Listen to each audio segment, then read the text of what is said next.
Je suis directeur de l'association Air Climat, c'est-à-dire Association pour l'innovation et la recherche, qui pilote le groupe régional d'experts sur le climat. C'est un projet qui est financé notamment dans son animation par la région et par la DEMBACA.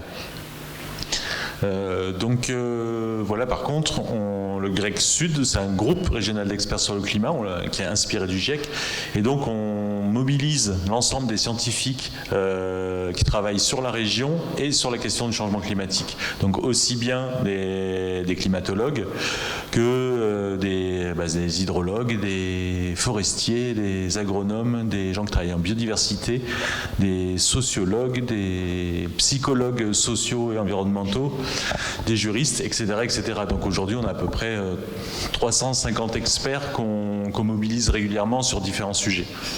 Je vais peut-être monter là. Ah ben non, ben voilà, parfait. Comme ça, j'ai l'ordinateur à côté de moi. Donc là, je vais vous exposer rapidement les faits, les grandes tendances du changement climatique sur la région. Je pense qu'aujourd'hui, on commence tous à les connaître. Et peut-être aussi les relations, justement, les conséquences de ces tendances climatiques sur la ressource en eau et comment ça se passe. Alors là, par contre, il va falloir que je joue avec mes lunettes. Mais quand j'aurai trouvé où était... Donc oui, bon là j'avais juste pris quelques articles, parce qu'en fait ce matin j'étais sur un webinaire eau et tourisme, donc j'avais été regarder les articles sur le tourisme, et là j'en ai gardé quelques-uns aussi, pour montrer qu'en fait depuis l'année dernière, l'année 2022, a été particulièrement marquante au niveau de la ressource en eau, de la chaleur et de la ressource en eau.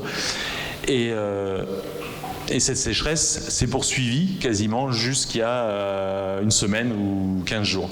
Et donc, très récemment, là, le début du mois de mai, on a eu un nombre d'articles sur la ressource en eau, sur la sécheresse, qui ont été tout à fait impressionnants. Et puis, il y avait d'autres articles aussi où on parle de sécheresse, parce que là, je risque de ne pas en reparler. Je crois qu'il y en avait sur les arrêtés de catastrophes naturelles, notamment dans le Vaucluse. Énormément de communes déclarées en état de catastrophe naturelle à cause de la sécheresse. Alors c'est pas parce qu'on manquait d'eau, mais c'est que la sécheresse a eu un impact sur le retrait gonflement des argiles avec de la déstabilisation d'infrastructures, de bâtiments, de maisons, etc. Donc en fait les périodes de très forte sécheresse comme celle-là ont aussi des impacts auxquels on ne s'attend pas forcément, parce qu'on a envie d'avoir de l'eau pour l'agriculture, pour nos activités, mais la sécheresse a des impacts aussi sur les infrastructures et ça coûte très très cher aux assurances. Je crois que cette année ça va être un peu plus de 2 milliards liés au retrait gonflement des argiles qui est directement lié à ces épisodes de sécheresse vraiment intenses. Donc des enjeux multiples autour de la sécheresse. Hop, le temps que je m'habitue. Donc ça c'était ce qui est arrivé en mai, c'était des petits, alors j'ai pas mis le lien, mais bon il y a de plus en plus de petits documents, vous pouvez trouver, il y a des bulletins mensuels, que ce soit le BRGM, que ce soit l'État, que ce soit, il y a plein de petits bulletins mensuels qui donnent l'état de la ressource. Alors généralement là c'est national, mais avec quand même des déclinaisons, on voit ce qui se passe au niveau régional. Donc là elles sont pas dans l'ordre, en bas on voit l'état des nappes d'eau souterraines, ça c'était au 1er mai. Donc au 1er mai on voit que sur la région on a quand même beaucoup de rouge, donc pas mal d'endroits où on est en état de crise renforcée sur l'état des nappes d'eau souterraines. Les arrêtés de sécheresse ont commencé très tôt et notamment là aussi des arrêtés puis en crise avec restrictions notamment autour de Marseille. Ça fait un moment qu'on était en restriction. Bon, après nous à Marseille, on n'a pas l'info, donc on continue à arroser nos jardins, laver nos voitures et mettre de l'eau dans les caniveaux. Mais on continue comme ça, c'est la solidarité à Mont-Aval. Mais là aussi, c'est un enjeu. Ça veut dire qu'on est en arrêté de crise, on est en rouge, mais même moi, il a fallu que j'aille chercher les graphiques pour le savoir. On n'a aucun moyen de le savoir. C'est-à-dire que comme on a l'eau qui arrive, elle est là et puis c'est déclaré en arrêté de sécheresse, mais c'est comme si on n'avait pas de voiture à arroser, pas de jardin, pas de... Donc là, il y a la population des grandes métropoles est très peu sensibilisée à l'usage de l'eau. C'est une petite parenthèse. Donc, cette toute petite introduction là, locale et incomplète montre que la ressource en eau est en tension. Et en fait, ça arrive de plus en plus régulièrement. Alors bien sûr qu'il y a des cycles, il y a toujours eu des périodes de sécheresse. Je sais pas, on remonte, je crois que c'est 1893. Il y a eu 1910 qui était une année vraiment... C'est 1910 ? Je sais plus. Ouais, 1910 je crois. C'est 1907 ? Ouais, 6 et 7. Ouais.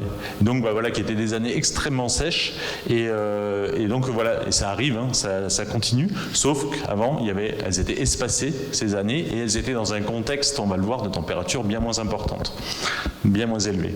Donc la tension sur la ressource, elle s'exprime certaines années, très fortement en ce moment, mais on va voir qu'elle va avoir tendance à s'aggraver au fil du temps. Et on va essayer de voir quel est le rôle du changement climatique dans tout ça.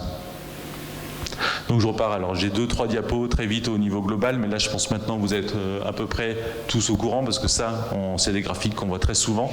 Donc ça, c'est la hausse des températures au niveau global depuis la fin du 19e siècle, donc le début de l'ère industrielle.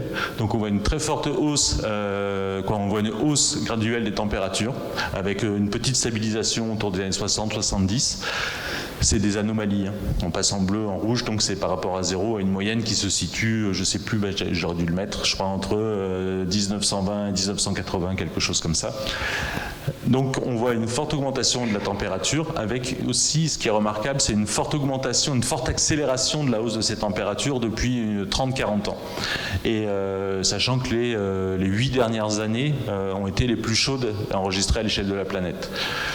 Ce niveau de réchauffement, en fait, ce qui inquiète, c'est son amplitude qui est très importante, mais c'est surtout la rapidité de la hausse des températures. Ça va très très vite. On a déjà 1,1 degré depuis le début de l'ère industrielle. Ça paraît peu, mais c'est vraiment un chiffre énorme. Par exemple, quand on parle de petit âge glaciaire ou quand on parle d'optimum climatique médiéval, on est dans des variations, dans des fluctuations climatiques de quelques dixièmes de degrés. Donc là, c'est énorme. Entre la glaciation, la grande période de glaciation et l'interglaciaire dans lequel on est, l'Holocène, notre ère actuelle, il y a 5 degrés de différence à l'échelle globale. Et on était en 2 états complètement différents, avec des glaciers qui arrivaient à Sisteron, le niveau de la mer qui était 100 mètres plus bas, 5 degrés de plus, et on est dans ce contexte-là. Et là, les 5 degrés, on les a passés en 4000 ans. Là, on a déjà 1,1 degré en 150 ans. Si on continue comme ça, on aura 5 degrés en 250 ans. Aucun moyen pour les écosystèmes de pouvoir s'adapter, et nous, ça va être également très très compliqué. L'origine de cette hausse des températures, et d'ailleurs je vous l'ai dit, il y a toujours eu de la variabilité climatique, il y a plein de facteurs naturels, mais l'origine et la cause de cette augmentation rapide des températures au XXe siècle et au XXIe siècle, elle est quasiment intégralement liée aux activités humaines. Et ça, notamment à l'utilisation des énergies fossiles, le pétrole, le gaz, le charbon, à la cimenterie. La cimenterie demande de l'énergie, mais ne serait-ce que le processus de transformation du calcaire en ciment émet aussi du carbone dans l'atmosphère. Il y a l'agriculture industrielle intensive qui émet des gaz, mais aussi qui est responsable d'une partie de la déforestation des zones tropicales, qui elle-même contribue à l'augmentation des émissions de gaz à effet de serre. Donc voilà, et ça, la cause, elle est humaine. Et on pourrait presque dire que là où on en est, c'est quasiment une bonne nouvelle. Ça veut dire qu'on a une partie, en tout cas, des clés en main pour essayer d'inverser les tendances et de stabiliser cette hausse des températures. On voit qu'on a du mal un peu à l'intégrer. C'est un enjeu mondial, donc la diplomatie internationale, ça marche. C'est long en tout cas, je ne sais pas si ça marche ou pas, mais c'est très long. Donc voilà, il y a un enjeu, mais on a les clés en main pour réduire nos émissions.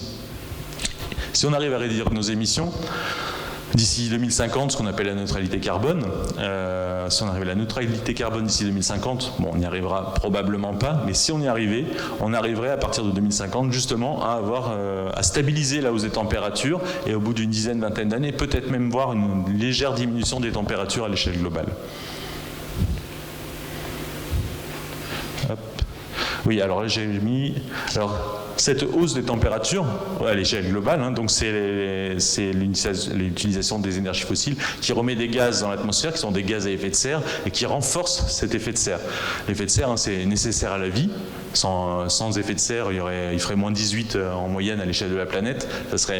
On ne vivrait pas dessus. Par contre, là, on renforce cet effet de serre, et qui fait qu'on a de plus en plus de chaleur emmagasinée dans l'atmosphère qui ne retourne pas au-delà. les conséquences donc, de ce réchauffement global, c'est ça, c'est une modification du climat. Et là, les modifications du climat elles vont être multiples. Donc la hausse des températures, qui est d'ailleurs inégalement répartie à l'échelle de la planète, hein, les terres émergées se réchauffent plus vite que les océans, l'hémisphère nord se réchauffe plus vite aussi. Les secteurs qui se réchauffent le plus vite, c'est l'Arctique, se réchauffe à une vitesse folle, et les grands massifs montagneux aussi se réchauffent un peu plus vite que certaines parties, par exemple de l'hémisphère sud, où il y a beaucoup plus d'océans et ça se réchauffe moins vite. Donc là, il y a des variabilités. L'autre point aussi qui va jouer sur le climat, c'est la modification du régime des précipitations. À l'échelle globale, là où il pleuvait le plus, ça risque de pleuvoir encore plus, peut-être de façon même encore plus intense. Là où il pleuvait le moins, il va pleuvoir peut-être un peu moins.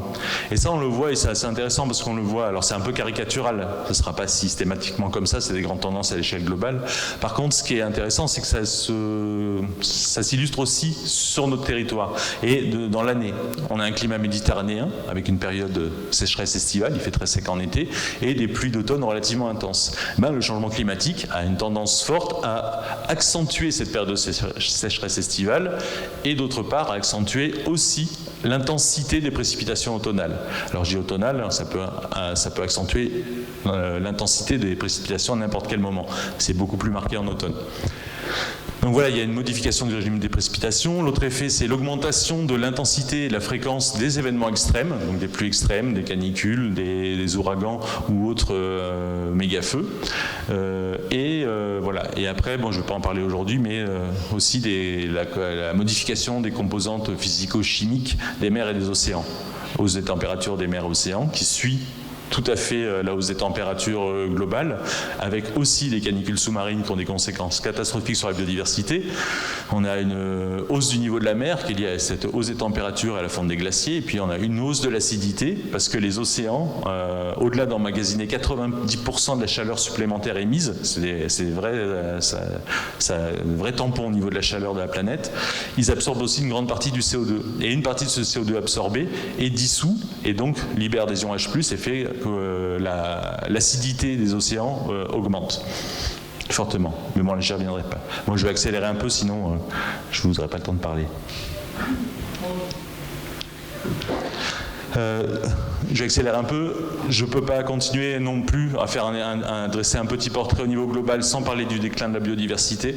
En 2019, il y a un rapport de l'IPBES, c'est le pendant du GIEC, mais sur la biodiversité. Il y a des COP du climat, il y a des COP biodiversité. L'IPBES en 2019 a sorti un rapport et là il tire la sonnette d'alarme parce qu'il y a un déclin sans précédent de la biodiversité. L'année après, il y a le WWF avec son indice planète vivante qui a fait pas mal d'études, d'analyse qui montrent que il y a à peu près 70% on a eu une perte de l'abondance de 70% des vertébrés. C'est-à-dire que depuis les années 70% des vertébrés sur la planète ont disparu. Alors, ce n'est pas 70% des espèces, c'est 70% des individus, mais voilà, moins une espèce est représentée par un grand nombre d'individus, plus elle est en danger.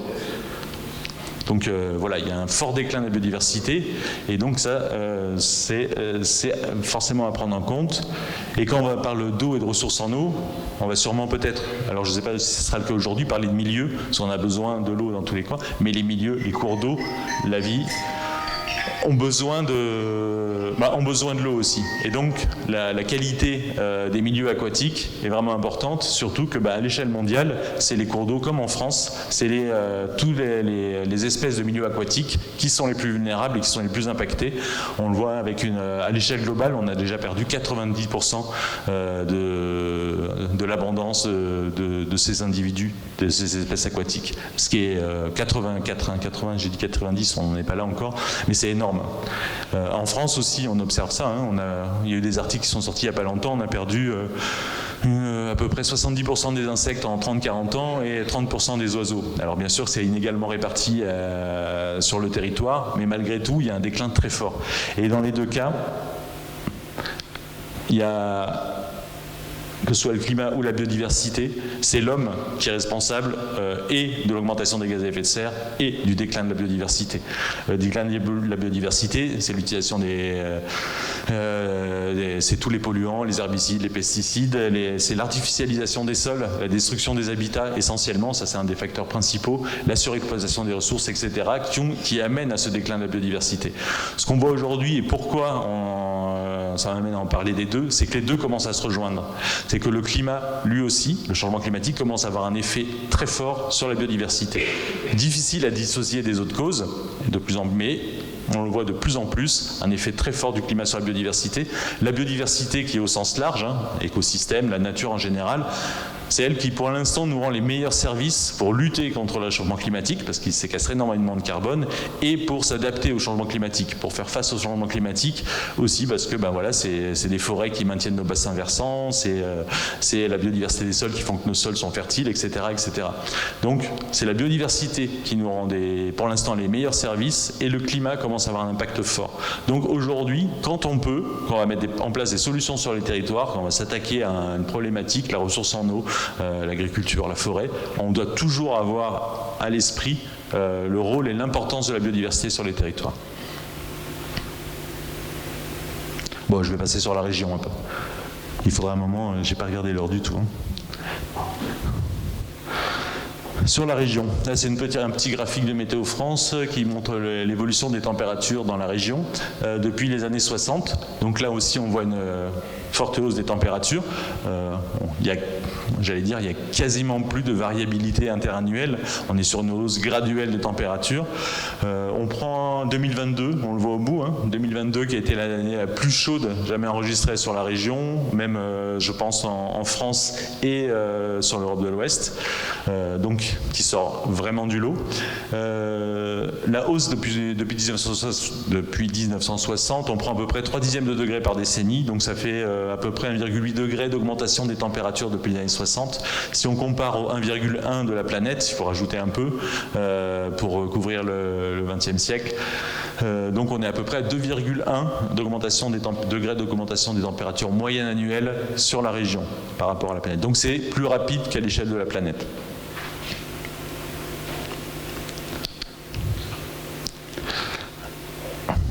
Ouais.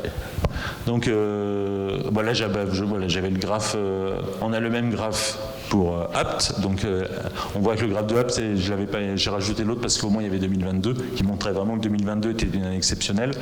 Donc même constat sur les températures à Apt.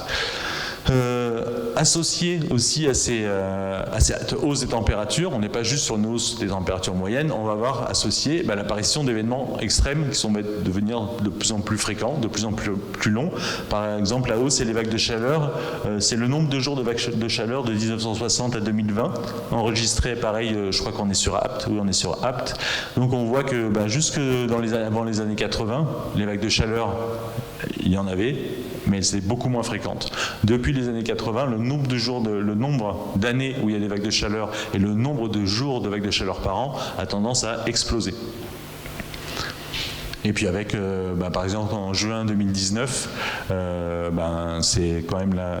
Alors, il y a plusieurs canicules remarquables. Hormis 2022, il y avait 2003 qui a été une des premières canicules qui a vraiment marqué les esprits, notamment par le nombre de victimes. Je crois que c'était 70 000 en Europe, 15 000 en France.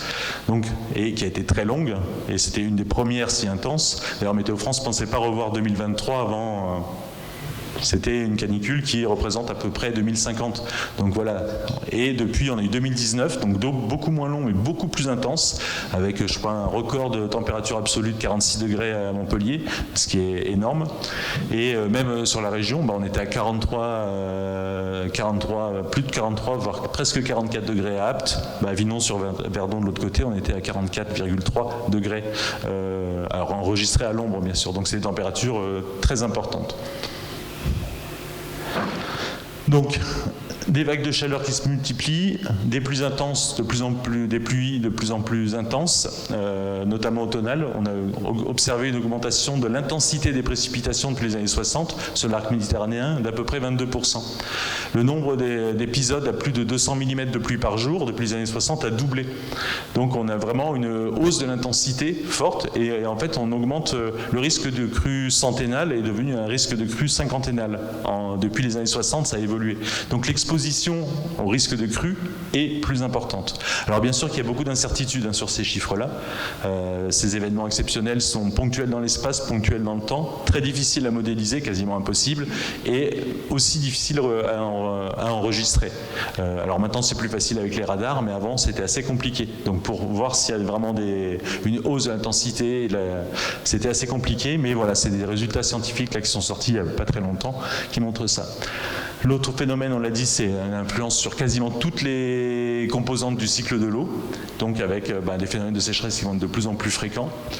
Et l'autre petit point, c'est que j'ai mis un petit graphique qui montre que ce soit les vagues de chaleur, les sécheresses et j'allais dire même les pluies intenses, mais surtout là, si on regarde les vagues de chaleur et les sécheresses, on voit que depuis les années 2015, et on pourrait remonter un peu avant, on n'a quasiment pas une année sans un événement exceptionnel. On n'a quasiment pas une année sans vague de chaleur et on a une récurrence des périodes de sécheresse, ce qu'on n'observait pas avant. Hein. Il y avait des périodes de sécheresse, mais là, il y a une récurrence. Elles reviennent très souvent, elles sont de plus en plus intenses et renforcées justement par ces vagues de chaleur. Donc le vrai problème, c'est la récurrence de ces événements et la concomitance de ces événements qui, en fait, les écosystèmes n'ont pas le temps de récupérer. Les hydrosystèmes ont du mal à récupérer, on le voit. Hein. Là, il a plu. C'est bien, ça va faire vraiment beaucoup de bien, mais est-ce que ça va suffire avant, selon ce qui va se passer derrière, ça va être peut-être très compliqué. Donc voilà, et au fur et à mesure, on a une diminution, on voit une diminution graduelle, notamment des nappes phréatiques. Donc, non, je suis parti en arrière. Donc j'ai dit quasiment toutes les composantes du cycle de l'eau sont et seront affectées. En fait, c'est le phénomène de sécheresse, il ne faut pas le voir juste comme un phénomène lié directement à la précipitation. Bien sûr que la précipitation est un élément central des phénomènes de sécheresse, mais il y a aussi la forte augmentation des températures, et notamment les vagues de chaleur, qui renforcent très fortement les phénomènes d'évapotranspiration, donc qui assèchent les sols. Et en plus, quand il fait très chaud, on a tous besoin de plus d'eau, que ce soit au niveau personnel, au niveau ou dans nos activités professionnelles. Donc on va avoir un prélèvement sur la ressource d'autant plus important. Donc voilà, et il y a aussi le fait que, en plus, même ici aussi on est comme malgré tout avec la montagne de Lure concernée par la neige, on a une forte diminution de l'enneigement. Alors dans les montagnes, il y a un vrai problème au niveau de l'activité touristique. Il va falloir arriver à repenser le modèle économique qui tourne vraiment autour des stations. Mais ce n'est pas le seul problème. La diminution de l'enneigement et surtout la fonte beaucoup plus précoce de l'enneigement a un impact aussi très fort sur la ressource en eau et notamment sur le soutien des débits d'étiage. Alors la conséquence de tout ça, fonte précoce du manteau neigeux, hausse des températures, diminution des précipitations estivales, épisode méditerranéen plus intense, c'est des sécheresses estivales plus sévères, des diminutions de débit de surface, des augmentations du nombre de jours d'assec, c'est-à-dire que les cours d'eau intermittents, il y en a toujours eu, pareil, mais le nombre de jours d'assec augmente et on commence à avoir des cours d'eau qui n'avaient jamais été intermittents, qui commencent à devenir intermittents. Et ça aussi, c'est des phénomènes qui vont se renforcer. Et je vais commencer à aller plus vite et à passer des diapos parce que j'en ai trop et je parle trop lentement.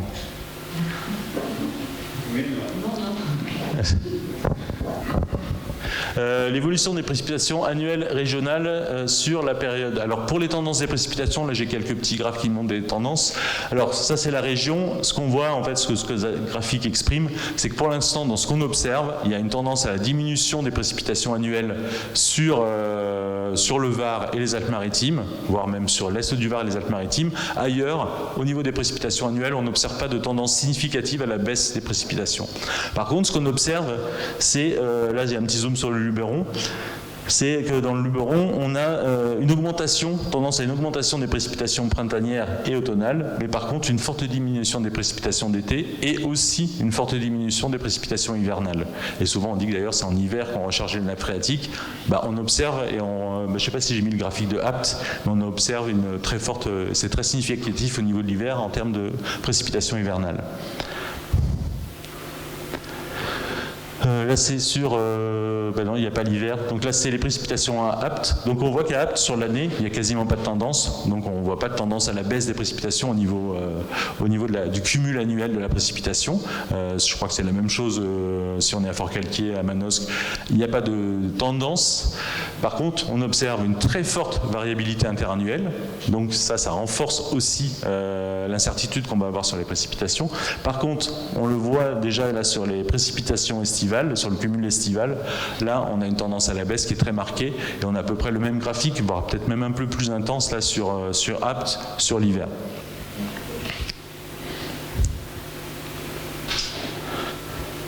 Et donc, juste je repasse en arrière. Ils vont où là? Non, ils ont passé trop de diapos. Ah non, voilà, je vais passer toutes mes diapos. Et donc, ah non, j'avais pas. Non, c'est pour dire que la baisse du cumul estival des précipitations, il faut l'avoir associée à la hausse forte des températures qu'on a vues avant, et notamment une forte hausse des températures estivales qui est un peu plus rapide que les températures moyennes. Et donc c'est la combinaison des deux qui vont faire qu'on va avoir une sécheresse estivale qui va être plus longue, plus intense, et ça on l'observe déjà, et ça va se renforcer dans les années à venir. Bon, ça c'était l'évolution de la neige, c'est un petit graphique qui montre que depuis les années 70, tous les postes qui sont en dessous du moins, à chaque fois c'est des petits postes de station des Alpes du Sud, c'est un article qui est sorti, tous les postes montrent une diminution de l'enneigement, que ce soit la hauteur moyenne, la hauteur maximale et notamment la durée d'enneigement, la durée de neige au sol. On a une forte diminution sur quasiment toutes les stations des Alpes du Sud. Donc, je l'ai dit, avec des conséquences fortes sur les régimes hydrologiques et notamment sur le soutien en débit d'étiage. Voilà, c'est l'évolution du nombre de jours d'assec annuels et hivernaux pour le Calavon amont. Ça, c'est des graphiques aussi que vous retrouverez. Avec le parc, on avait fait un cahier, le parc naturel du Luberon face au changement climatique ou quelque chose comme ça. Donc là, je pense qu'il y en avait un ou deux qui traînaient, il y a des synthèses, et puis vous pouvez le télécharger sur le site du parc, et vous pouvez les télécharger aussi sur le site du Grec Sud. Dans les deux cas, vous aurez les données. Donc on voit depuis les années 60 jusqu'en 2000, alors ça s'arrête en 2016, mais voilà, on a une phase, on a des assecs qui sont de plus en plus importants au niveau du Calavon, et c'est déjà observé. Je vais passer un peu plus vite. Sur les futurs possibles. Quand on va parler des futurs possibles, c'est qu'on sait qu'aujourd'hui, d'ailleurs on le voit sur ce graphique, donc en bleu, ça c'est les futurs possibles, c'est des projections sur le territoire du parc. Donc en bleu, c'est les données observées, en rouge, vert et jaune, c'est les données projetées. Alors il y a de la variabilité interannuelle, allez pas chercher, voir quelle année il va faire chaud ou pas chaud, c'est de l'aléatoire. Par contre, dans la variabilité, il y a aussi les modèles renseignent sur la variabilité, pas sur l'année en tant que telle, mais sur l'augmentation de la variabilité. Par exemple, si j'avais le graphique des précipitations, on voit qu'avec le temps, la variabilité des précipitations va augmenter avec le changement climatique. Donc ce qu'on voit, c'est que déjà la courbe bleue est déjà au-dessus de la courbe rouge. Ça, c'était le rapport du GIEC en 2014 qui avait fait ces données. Donc les données à notre disposition sur DRIAS France, elles sont toujours calculées à partir des modèles qui tournent. Les modèles, même s'ils sont améliorés, tournent à partir de 2014. Ça permet de comparer. Et on voit que par rapport aux modèles, on est au-dessus des prévisions les plus pessimistes. Et ça, c'est systématique, que ce soit à l'échelle de la planète, de la France, de la région. La hausse des températures va plus vite que ce qui est modélisé. Après, on voit aussi, ce qu'on voit, c'est que jusqu'en 2050, la hausse des températures, quel que soit le scénario, quelles que soient nos actions sur les territoires, sont quasiment les mêmes. Ça, c'est parce qu'il y a effectivement une inertie du climat, les océans qui ont emmagasiné la chaleur, le CO2 qui reste sans maintenant dans l'atmosphère, mais c'est aussi et surtout l'inertie liée au changement de modèle économique, au changement de modèle énergétique à l'échelle planétaire. Donc on sait qu'on ne peut pas juste appuyer sur un bouton. Donc si on veut atteindre la neutralité carbone, il faut changer un modèle énergétique et économique, et et ça prend du temps. Et donc là, ça c'est les prévisions. Donc ça veut dire que si on commence maintenant, on arrivera, et très vite, on arrivera à stabiliser à partir de 2050. Mais ça prendra au moins 30 ans encore. C'est pour ça qu'il y a urgence. Après 2050, là, c'est des futurs complètement différents qui s'offrent à nous et ils vont dépendre quasiment uniquement de notre capacité à l'échelle mondiale, mais aussi à l'échelle locale, à changer notre modèle et à réduire nos émissions de gaz à effet de serre.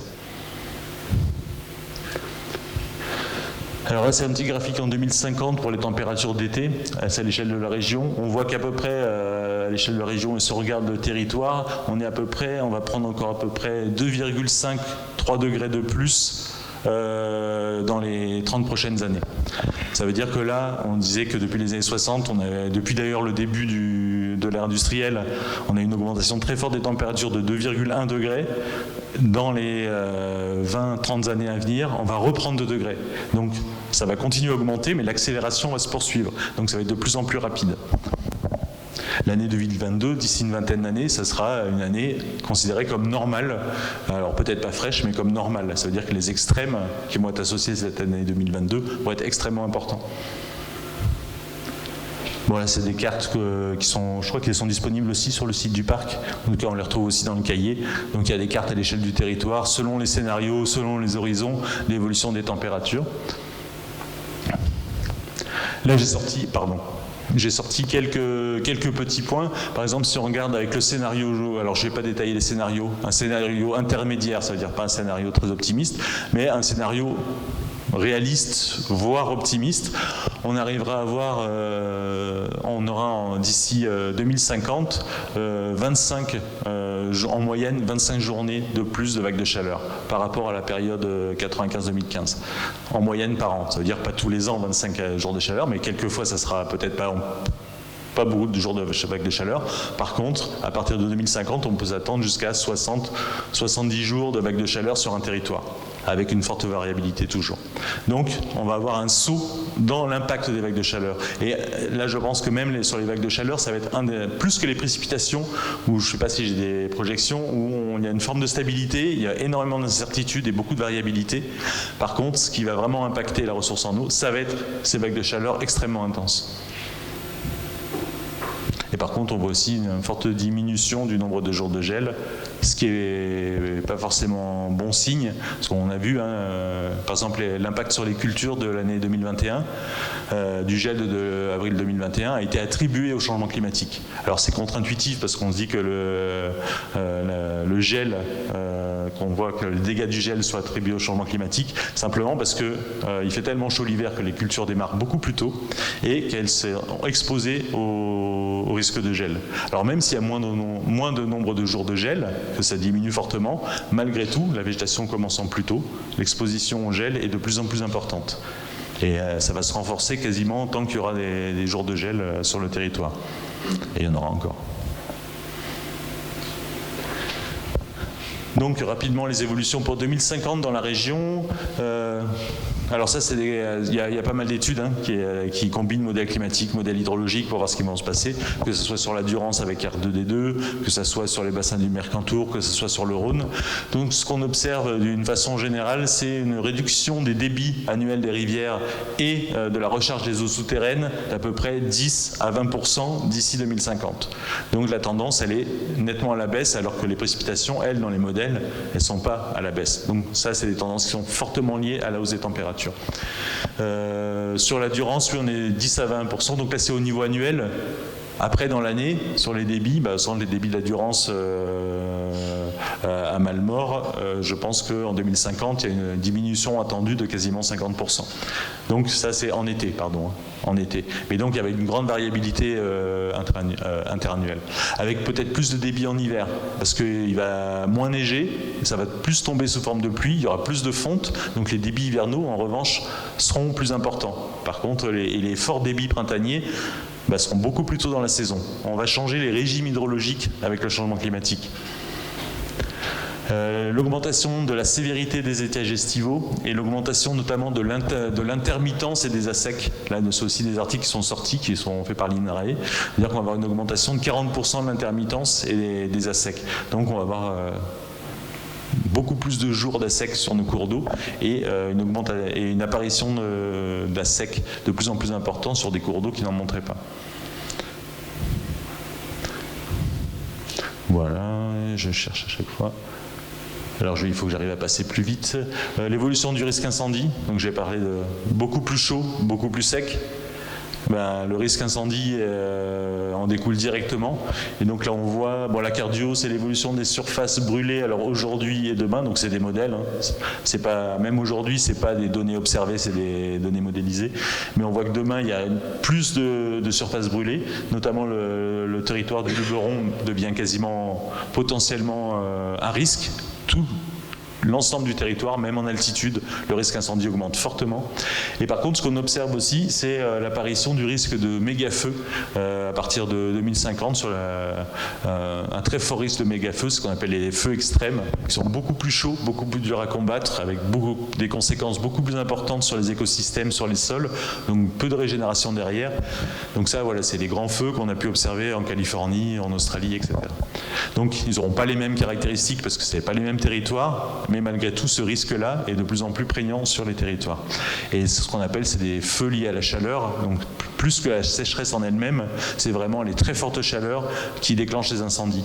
Et on le voit à chaque fois d'ailleurs qu'on parle de canicule quelque part, généralement derrière il y a des images avec les incendies, et il y a quelques années il y a eu un dôme de chaleur au Canada, au-dessus à côté de Vancouver, sur une ville, il avait fait 50 degrés. Donc dôme de chaleur, 50 degrés. 2 jours après, on voyait qu'il y avait des incendies, que le village avait été rayé de la carte. Systématiquement, après les fortes chaleurs, on a un risque incendie qui explose. Donc voilà. Donc des conséquences multiples de tous ces changements, et sur l'accès à l'eau, sur la santé et le bien-être, sur la biodiversité, sur l'agriculture fortement, sur le tourisme. L'agriculture et le tourisme, surtout l'agriculture, sont en première ligne des effets du changement climatique. Les forêts, il y a des impacts sur les infrastructures, il y a des gros enjeux d'énergie, avec de l'impact sur la production d'énergie, notamment la hausse de la température des cours d'eau, on l'a vu avec les centrales nucléaires, ça peut poser des problèmes, donc ça remet en cause certaines choses. L'énergie, ça va poser un vrai problème, et on est en plein sur un territoire où on a l'émergence d'un grand nombre de projets de centrales photovoltaïques, de fermes solaires. Voilà, ça va être des enjeux qu'il va falloir gérer. Ça veut dire que oui, on a vraiment besoin d'énergie renouvelable. Est-ce qu'on doit le faire n'importe comment, comme on faisait avant? Non. Donc il y a des enjeux écologiques, il y a des enjeux paysagers, il y a des enjeux socio-économiques, il y a des enjeux d'énergie. Il va falloir combiner tout ça, et ça doit se décider à l'échelle d'un territoire. Je pense que les parcs là-dessus ont un rôle très important à jouer, notamment en termes d'animateurs. Mais voilà, ça va être des vrais problèmes, et je sais que c'est sur le territoire, j'arrête pas d'être appelé par certains. J'ai pas grand chose à dire moi sur ce sujet, c'est aux habitants du territoire et aux personnes qui veulent l'installer, quels sont les enjeux. En fait c'est ça, là c'est de la concertation qui doit se mettre en œuvre sur les territoires, et ça va être ça tout le temps, le changement climatique. On le voit sur l'eau, ça va être quoi pour arriver à gérer l'eau à l'échelle des territoires? On peut tous faire des efforts, mais surtout on doit participer collectivement à savoir sur un territoire comment on va gérer cette ressource. Et là on est en train de gérer, parce qu'il y a une crise en 2022, donc voilà, on se dit, on est en 2022, on a presque l'impression dans les médias, ou même quand on est dans des tables rondes, qu'on est au summum de la crise de l'eau. Non, on est au début de la crise de l'eau. Donc on va avoir un vrai enjeu à anticiper les effets et à commencer vraiment collectivement à repenser les usages sur un territoire. Et individuellement, mais surtout collectivement. Et il y a un vrai enjeu. Il faut avoir anticipé les effets. Alors pas juste les effets, peut-être qu'après, pendant 4 ans, on n'aura pas de gros problèmes de sécheresse, mais quand ça va revenir, ça sera encore plus important que maintenant, parce que les températures seront encore un peu plus importantes, et que les précipitations d'été et d'hiver seront encore un peu moins fortes. Donc les années exceptionnelles, une année exceptionnelle, ça veut dire qu'il ne pleut pas au printemps, comme cette année, elles auront des conséquences bien plus graves que ça ne l'est aujourd'hui. Donc tout ça, quand on a le changement climatique, je vais rapidement, souvent on parle d'atténuation et d'adaptation. L'atténuation, c'est on s'attaque à la source, on met tout en place pour réduire nos émissions de gaz à effet de serre. Donc ça veut dire sobriété, développement d'un mix énergétique, donc on va avoir besoin d'énergie renouvelable, et ça veut dire aussi efficacité énergétique, hein, bien sûr, et ça veut dire séquestration du carbone. Là aussi, faire attention, il ne faut pas faire les choses n'importe comment.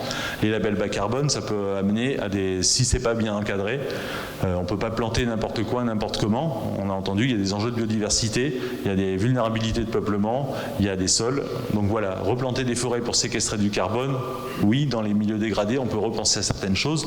Le reste, il faut arriver à protéger nos écosystèmes. Eux, ils séquestrent du carbone pour l'instant. Donc voilà, et l'autre côté, c'est faire face aux effets du changement climatique. On en est là déjà aujourd'hui. Dans les années à venir, ça va être de plus en plus prégnant. Il va falloir y être, il faut s'adapter, il faut faire face. Et là, par contre, c'est des enjeux vraiment très, très locaux. Il y a des solutions multiples en fonction des activités socio-économiques, en fonction du territoire. Ça va être très local. Et là aussi, il y a tout un panel de solutions. Il y en a plein des solutions aujourd'hui. On va sûrement en inventer encore, mais il y en a plein. Et il faut les articuler et les mettre en œuvre sur le territoire. Et pas se conforter sur une solution. C'est tout un panel de solutions. Sur l'agriculture, c'est pas une solution, c'est tout un panel de solutions. On gère l'irrigation, alors peut-être de l'agrivoltaïsme, mais là aussi il faut faire vachement attention. Il faut diversifier les cultures quand on peut. Il faudrait arriver à peut-être diversifier son modèle économique, c'est possible. Voilà, il y a changer les variétés qu'on cultive. Il y a plein de solutions, il n'y en a pas qu'une, qu'on peut essayer de mettre en œuvre. Le problème, c'est que c'est pas facile. Il faut de financement, il faut être accompagné, ça doit se faire collectivement, il faut créer des filières. Voilà, c'est une transformation du fonctionnement d'un territoire qui va être garant en fait de la pertinence des actions d'adaptation et d'atténuation qu'on va mettre sur un territoire. Et leur pertinence sur le long terme aussi. Et je m'arrête quand vous voulez. Ouais, j'avais peut-être encore une ou deux. Oui, après, là, je crois que j'avais le mot inégalité sociale dedans.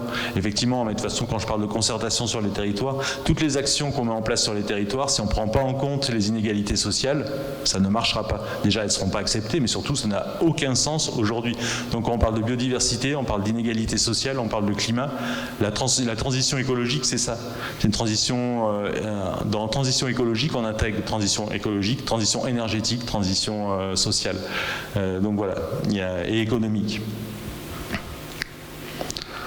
Donc rapidement, c'est ce que j'ai dit jusqu'à présent. Et donc l'adaptation, j'ai mis juste 2-3 points. Il y en a un pour moi, et j'ai pas arrêté de le répéter, qui est vraiment important, c'est anticiper les changements. C'est-à-dire ne pas penser qu'on est arrivé au summum de la crise. Elle commence. Donc si on veut transformer nos usages, arriver à se projeter un peu, et pour ça il faut des connaissances. On en a quelques-unes sur les territoires, il n'y en a peut-être pas assez.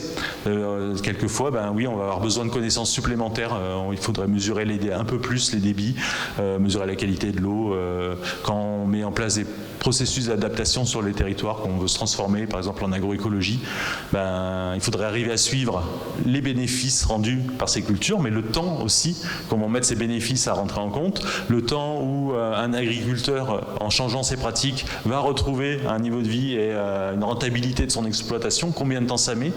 Voilà, il y a plein de choses qui doivent être suivies, et donc il faut voir le long terme, et il faut travailler ensemble, il faut partager les expériences. Il y en a des solutions sur les territoires, il faut arriver à partager l'expérience, qui marche pas, et collaborer, coopérer, co-construire. Mais voilà, il y a plein de choses qui se passent sur les territoires, plein. Juste, voilà, il manque peut-être encore un peu trop le chef d'orchestre, parce que les changements, ils ne sont pas que individuels, ils sont collectifs, et quand il y a des changements collectifs, il faut un chef d'orchestre, et c'est ceux-là qui seront efficaces. Donc voilà, je vais m'arrêter là, et peut-être que j'avais une diapo avec le site. Voilà. On a plein de cahiers, notamment un dernier là, qui est sorti sur l'agriculture, sur la filière agroalimentaire face au changement climatique. Il y en a un sur le luberon, il y en a un sur les ressources en eau, un sur les solutions concrètes, un sur la santé. Moi, je ne vais pas parler des effets sur la santé aujourd'hui, ça sera pour une prochaine fois.